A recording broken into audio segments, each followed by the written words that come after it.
the BIR, the SEC. I think with the indulgence of all the members, we need to focus on the criminal activities of the POGO, because that is precisely the reason why we conducted this hearing. So please, focus muna po tayo doon sa mga criminal activities. Thank you so much. Mr. Chair, Thank you very much. ang tinatanong ko lang kasi, konti lang naman ito, maiksi lang. Kung may data kayo, do you have data on how many Filipino workers will be affected? Yes, Your Honor. We have submitted our position on the data and other DOLE's programs. We have submitted to the committees, Your Honor. But you have submitted also the documents, ano? Yes, Your Honor. Presentation. Yes, So we have submitted. we will be distributing to the members for their perusal. Okay, thank you, Congressman Plato. Isa na lang, Mr. Chair. Okay. Mr. Chair, during the last committee hearing, we were informed that there are also foreign workers engaged by POGO operators. What will be our process for the foreign workers? Are we going to deport them immediately, Mr. Chair? Thank you.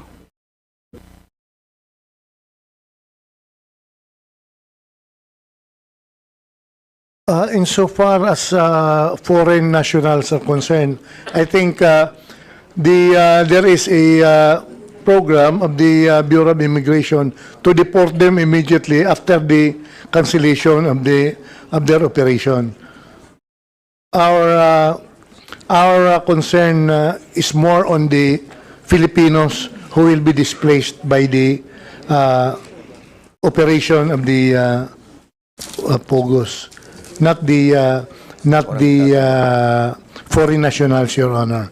The foreign nationals will be deported immediately, I think, by the Bureau of Immigration the moment that their license will be cancelled and their working visa will be cancelled. Thank you, Your Honor. Thank you, Mr. Chair. That's all. Okay, before I recognize Congressman Richard Gomez, allow me to ask some questions, ano? Kasi medyo there were a lot of documents that were submitted to this representation, and I wanted to explore lamang. Kasi in the last hearing, nakapag-focus ako kay Mayor Kapil. Mayor Kapil, ano? Kasi I did allow you to deliver your opening statement, and you have sent it to me. And as I was reading it, ano, medyo meron akong tinamaan dito eh. Pagsasalitain kita, pero eto meron akong binasa dito. Eto, nakita ko to ngayon. Sinabmit mo dito sa opisina ko. Ang sabi mo sa akin, eto ang sinabi mo sa opening statement mo. A total of 12 raids have been conducted in POGO sites in Pasig. 2 sa Parañaque, Las Piñas, Muntinlupa, 2 sa Pasay, Bamban, Clark, and Angeles. Lahat din po yan may mga serious allegations of crimes like human trafficking, kidnapping, and scams, among others. And yet, kami po sa PORAC ang naging sentro ng atensyon. Bakit po ganun ang nangyari? Nag-approve lang naman din po kami sa legal na proseso ng business permit. And yet, kami po ang sumasalo ng lahat ng blame. Bakit kung sino pa ang humaharap, siya pa ang pinupukol? Bakit ako lang po ang andito? Nasaan ang ibang mga local chief executives na may mga POGO rin na nare-raid para sama-sama naman po kaming humaharap sa inyo at tumutulong sa pag-draft ng mga batas in aid of legislation? I'm sure they can contribute a lot too. Sinabi mo ba to? Opo, Mr. Chair. Oo, kasi nga medyo nakita ko rin yung mga timeline of key events that you have submitted to us. And during the hearing last time, I wasn't able to read this. And during the submission yesterday of these documents, I read. Yes, Mr. Chair. May tatanong ako sa iyo. Opo. Okay? Para medyo lumiwanag yung kaisipan ko sa mga bagay na inaipukul ko sa iyo noong nakaraang hearing. Kailan ka naupo bilang mayor ng PORAC? I was elected 2019, Mr. Chair. At dito sa timeline na binigay mo sa akin, correct me if I'm wrong, that nung dumating ka doon, gawa na yung pinaglagyan ng POGO. Is this correct? Yes, Mr. Chair, bari hindi lang nai-apply noon ng building permit at occupancy. Pero gawa na po yung Thai court noon. So in other words, nung dumating ka noong 2019, yung building ng IGL or kaya Pogo, nakatayo na. Nakatayo na po. At humingi sila sa iyo ng tinatawag na business permit and building permit. Ay, Yeah. hindi, humingi lang sila ng building permit. Yes, Mr. Chair. As built.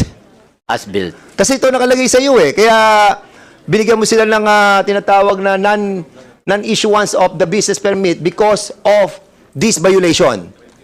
Di ba? Yes, Mr. Chair. So in other words, sino nag-approve? Nung pagpapatayo ng building, dinatnan mo na. Although hindi po pina-approve nung last administration, na datnan ko na at pina-approve na po ng Whirlwind Corporation sa amin yan. Pero makikita naman po sa timeline namin na kompleto po sila ng requirements and 2019 naman talagang legal po ang Pogo kaya we approve, Mr. Chair. Yung from the time na nag-apply sila ng lono from our Sangguniang Bayan and the permit, the mayor's permit. But would you Mr. agree with Chair. me, Congressman, Mayor, that the right procedure after the issuance of no business permit, ano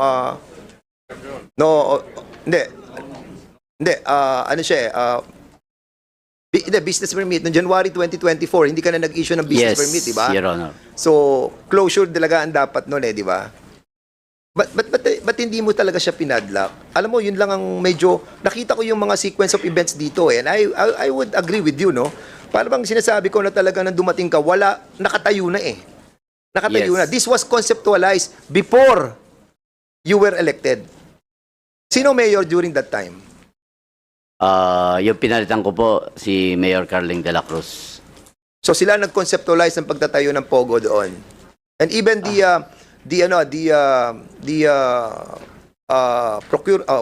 buying of all these properties, hindi ka kasama. Kumbaga, nabili na yung property nung dumating ka, nagkaroon na ng consummation ng buying di ba?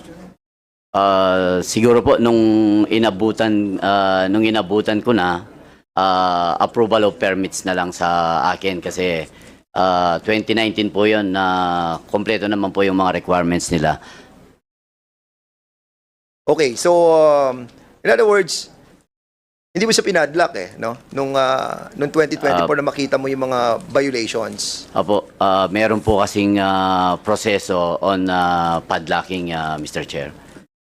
So ano yung mga proseso ng pagpadlock?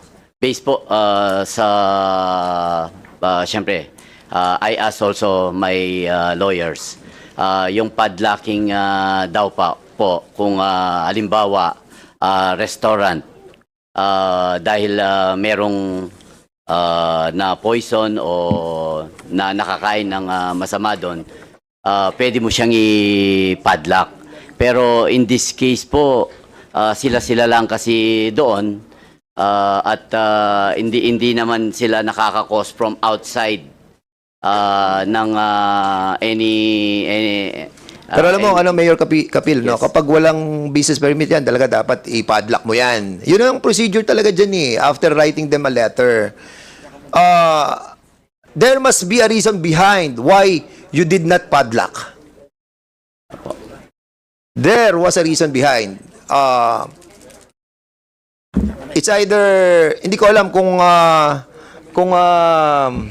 kasi alam mo, sa totoo lang, Mayor Kapil, ang daming allegations sa'yo, ang dami. And, yung may nakita, you have to explain this, no?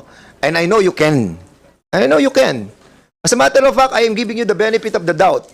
You need to explain yourself rightly. You know why? Because ikaw nadidiin dito Being the mayor of the municipality of Porac, lahat sa iyong babaksak yan. Bakit? Ikaw nag-i-issue ng lahat Di ba? And if there are some clandestine or sinister na mga whispering on the different sides, still at the end of the day, ikaw pa rin ang magdidesisyon. Correct? Yes, Mr. O, Chair. pakita natin Opo. yung ayan, katulad. Mr. Chair, Yes. yun po yung sinasabi ng isang vlogger na sa akin daw po yung dalawang condo unit na yan. Alam mo na, bago ka magsalita, ako, I'm being fair here, ano? Being the chairman of the Committee on Public Order, hindi kasi kami basta-basta niniwala kapag walang ebidensya. What I delivered in the last hearing is based on the procedure of a local executive on doing his job, on not issuing the business permit. And you haven't done the right job in closing that premises. But in here, may pinadala at meron ka din pinadala. And I want to clear your name, no, in here, no, kasi sinasabi dito, ikaw may-ari nito. Itong condominium na ito na sinasabi ng mga vlog na ikaw may-ari. But sa pinadala mo ritong mga dokumento pertaining to these two condominiums, ay lumalabas na 3 million to at itong isa is 2.5. Do you own this place? I categorically deny that, Mr. Chair. Yan po, chinyer namin sa BPLO namin. May application naman ng permit. 2012 pa po, hindi pa po ako mayor. Kapitan ako ng bayan, ng barangay namin. Natayo na po yung isang building na yan. 2015, the second building. Kaya ang sinasabi niya po, etong mayor ako, doon ko tinayo yan. Kaya may permit po sila sa amin. Sonamo Realty, Sonemo Realty Corporation. And are you willing to undergo on signing a waiver sa AMLAC para to find out the veracity of all your claim na hindi ko may-ari nito, pati yung mga mansyon na sinasabing ikaw ang may-ari? Yes, Mr. Chair, kung yan po ang kailangan, na ako'y mag-sign po ng waiver sa AMLAC. I am willing to sign kasi wala naman po akong tinatago, Mr. Chair. And are you willing to cooperate fully with authorities and agree to a comprehensive lifestyle check as well? Yes, Mr. Chair. Ako po, at the age of 23, 53 na po ako, 30 years, maaga po akong nagnegosyo. At yung pong kung ano ang meron ng pamilya namin ay dahil pinaghirapan po namin sa maayos at matinong negosyo po. Ano ba trabaho mo bago ka pumasok sa politika? Isa po akong businessman, is a pharmaceutical distributor. Yes. Okay, so nung lumaban ka noong 2019, Apo. ilang kayo naglaban? 3 po kami naglaban noon. Sino-sino ang mga nakakalaban nyo? The former governor, Mark Lapid, and the incumbent. Nakalaban mo si Mark? Yes, Your Honor. Nagkalaban kayo sa politika? Opo, pero kaibigan ko po siya ngayon. Sila ngayon. Sa politika lang po. So, sino isang nakalaban nyo pa? Incumbent, 3-term vice mayor kasi mayor, yung pong incumbent mayor, tapos na po yung term niya. Your Is it Honor. true, Mayor Kapil, that kasi nabalitaan ko lang po to, na yung inyo pong Pogo, walang access sa Porac? Kumbaga, ang daan ay pupunta ka pa ng Angeles para makapasok ka doon sa Pogo. Is it true? Totoo po yan, Your Honor. Kung mapapasyal po kayo sa aming bayan, talagang kakaiba ang aming Pogos. Siguro sa buong Pilipinas po. Kasi wala kami talagang entry-exit sa Porac. Iikot ka pa ng Angeles. Kaya sa totoo lang po, ang aming mga kababayan hindi man pansin ng Pogo dahil pero siyempre hindi ko naman po hindi talagang territorial jurisdiction po ng Porac. Pero ang entry exit niya po talaga is Angeles, Your Honor. So, Mr. Chair, in relation to what you're saying, alam mo, bago kita i-recognize, Congressman Abante, medyo parang nababago ang pananaw ko sa ihip ng hangin. Ano? At, well, anyway, it is for my own appreciation, no? But later on, I'll be asking the members for a, siguro, mag-usap-usap muna po tayo. Sige, Congressman Abante, ikaw Gusto muna. ko lang ho malaman kung yung municipality ng Porac, kung ano pong class yun. First class municipality po First kami. class municipality daw. First class municipality po. Okay. Siguro dahil pharmaceutical, ang suggestion ko na lang, Mr. Chair, dahil pharmaceutical yung trabaho ni Mayor, gawin na lang niyang hospital. And darating po tayo dyan, ano, kasi ano, ito, meron pa ako papakitang isang ano ha. Ito yung ano, ito yung whirlwind. Siguro, pakita nga yung picture ng whirlwind. Kasi they applied sa SEC yung picture ng nung SEC. Before I recognize Congressman kasi meron pansin ko lamang po itong SEC, ito nasa whirlwind. Pwede bang isum na medyo? Kasi kung mapapansin po natin, sila may-ali ng whirlwind. Ang whirlwind po, ito po yung, if I'm not mistaken, no, Mayor, ito yung may-ari ng lupa. Yes, Your Honor. No, yung may-ari ng lupa. At sa kanilang application, mapapansin natin, yung Daniel Salcedo, 1% Pilipino. 1% lang kanyang contribution doon sa stocks. Si Catherine Cassandra Ong, ito yung nahanap natin na nagtatago ngayon, na sinabi niyang Pilipino siya, and I really doubt it kung Pilipino siya, di ba? 58%. Xiang Tan, Chinese, 10%. Duan Ren Wu, 20%.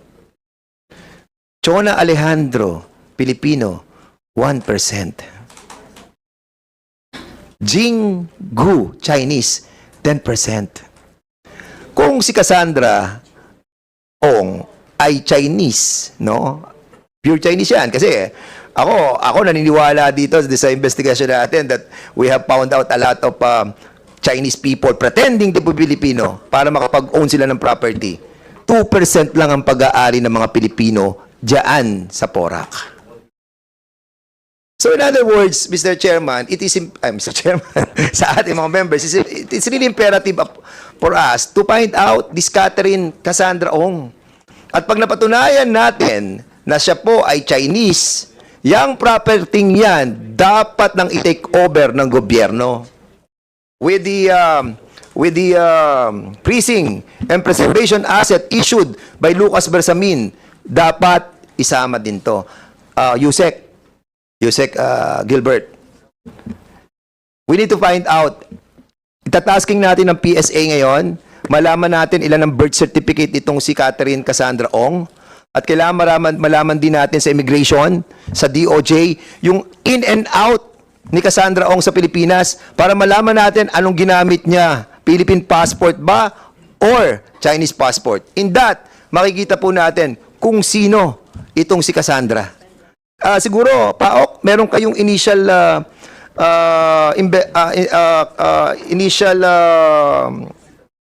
information about Cassandra. Do you have? Yes, Mr. Chair. Initially, the Porac Pogo Hub, sir, may preservation order na po yan, sir. And as to the identity of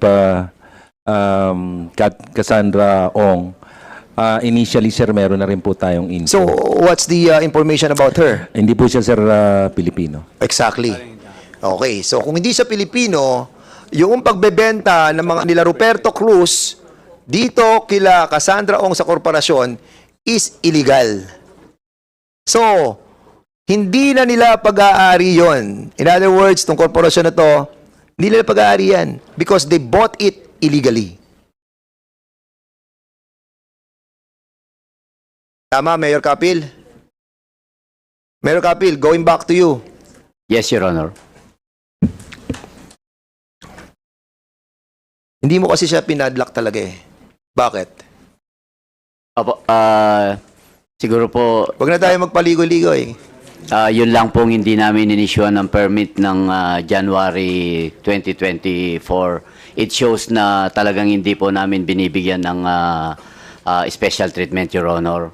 Kaya nung pang bago pa renade o pagka-raid po ng PAOK, wala na pong permit sila. Sabi mo talaga po dito, sa amin. Mayor Kapil, sa statement mo, sa iyong, actually, bibigyan nga kita ng pagkakataon para i-deliver mo itong iyong opening statement eh.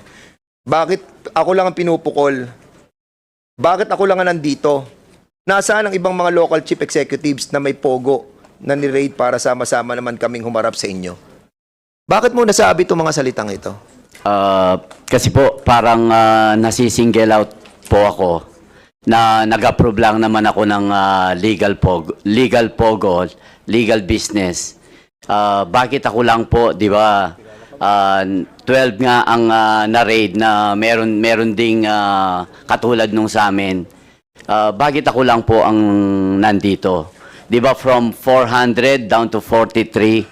Ibig sabihin may mga lapses, may mga pagkukulang po sila dahil hindi na sila na-renew. Bakit wala po sila rito, Mr. Chair? So, kung ikaw para tatanong- makatulong naman po Okay, sila, baka mayroon po Mayor silang... Kapil, if I'm going to ask you, what do you propose to this committee? Actually, kahit doon sa Senate po, sinabi ko naman na I'm for the total banning of Pogo. Your No. Honor. To those mga LGUs na binabanggit mo na bakit ikaw lang ang nandito, bakit yung iba wala. So what do you propose us to do?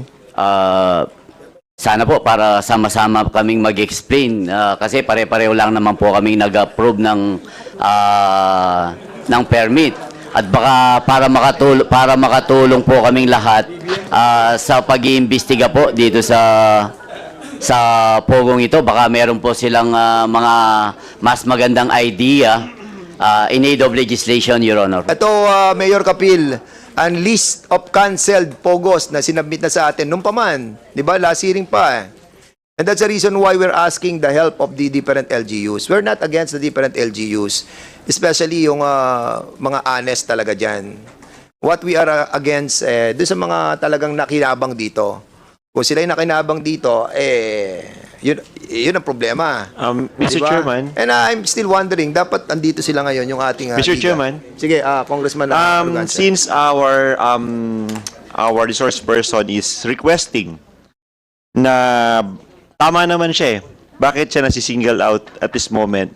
Ba't hindi natin siya pagbigyan at imbitahin natin ng ibang mga chief executive na kung meron siyang alam, ba't hindi niya sabihin ngayon at ng ating imbitahin dito sa ating committee? Susunod na hearing natin, Mr. Chairman. Mayor Kapil, naiintindihan mo yung request ng ating mga kasama. Kasi, basically, kapag titingnan namin yung sitwasyon is, kasi ikaw, willing ka magpa-lifestyle, willing ka mag-waiver, lahat, pwede mong gawin, humaharap ka dito. Di ba? So, basically, wala ka ng lawyer. Di ba? So, andyan ang mga... We can see the truthfulness ng mga sinasabi mo right now. And we wanted to give you the benefit of the doubt.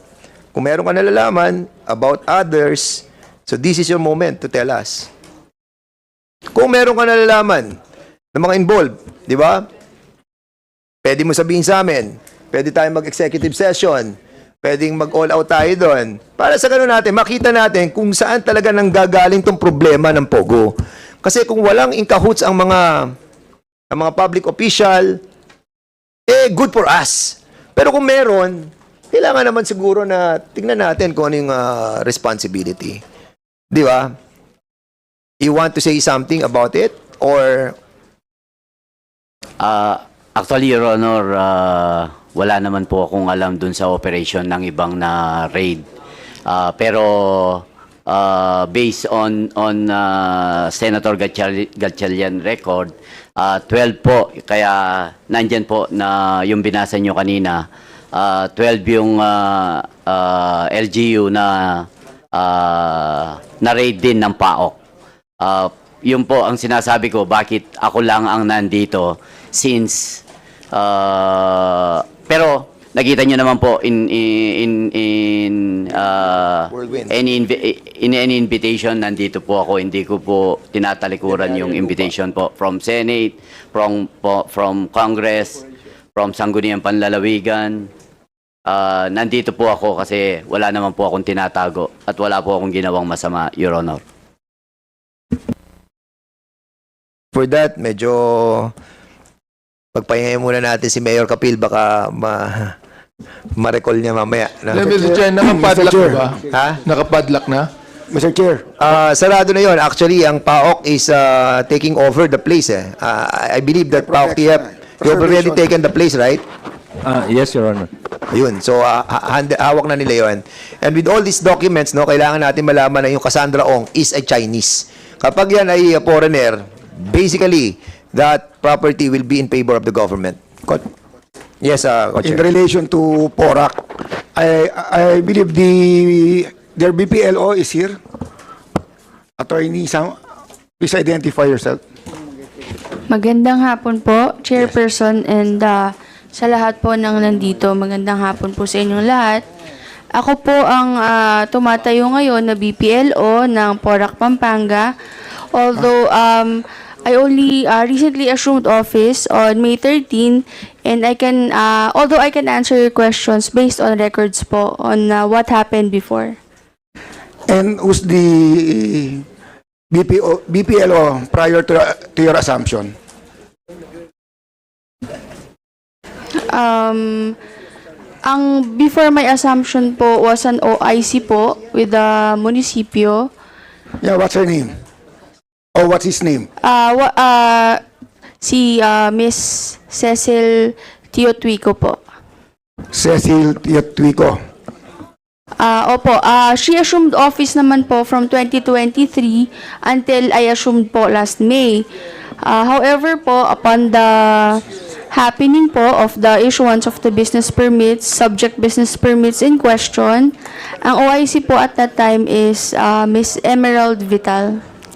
When was the business permit you're mentioning issued?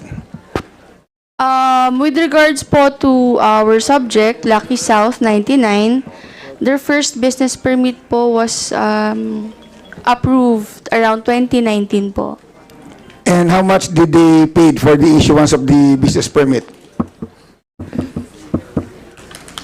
Kasi you claim that you can answer for, di ba? Wait lang po, we will just check the records lang po.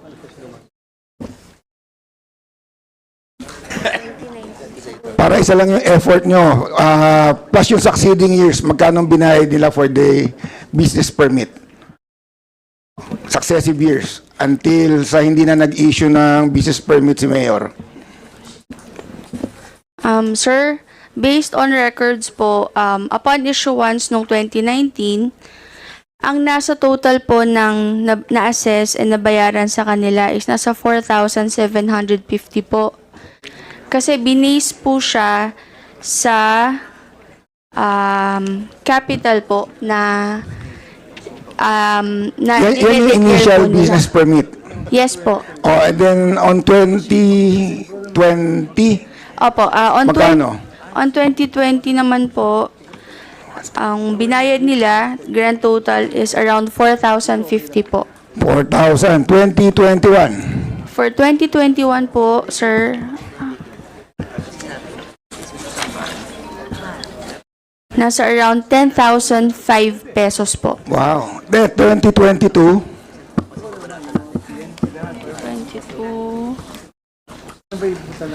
nasa 11,005 pesos po. and 2023. Opo, for the last permit po na issued in favor of them, around 15,405 pesos. 15, tumataas naman pala ng 5,000. Anong nature ng business na in-apply nila sa inyo? Ba't kayo nag-issue ng business permit? Yung una po nilang in-apply na nature ng business ng 2019 is actually a BPO po, Business Process Outsource, para po siyang call center. So, Nagbago ba sila na information through the years? opo. Anong Bali, sinabi nila naging nature ng business nila? From outsourcing po, from 2019 until 2019 po and 2020, the nature of business was outsourcing. But nung dumating po, in the outset of 2021, naging POGO na po siya. And saan nyo binabase yung pag-assess nyo ng business permit sa kanila?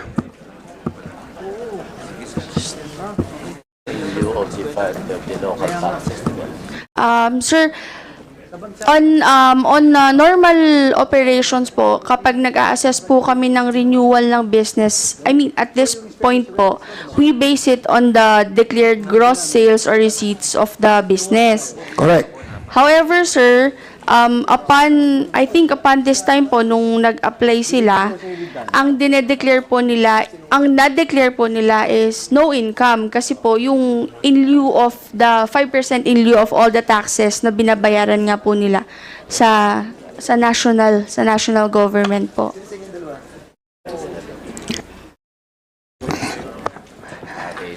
Sa segue lang sandali kay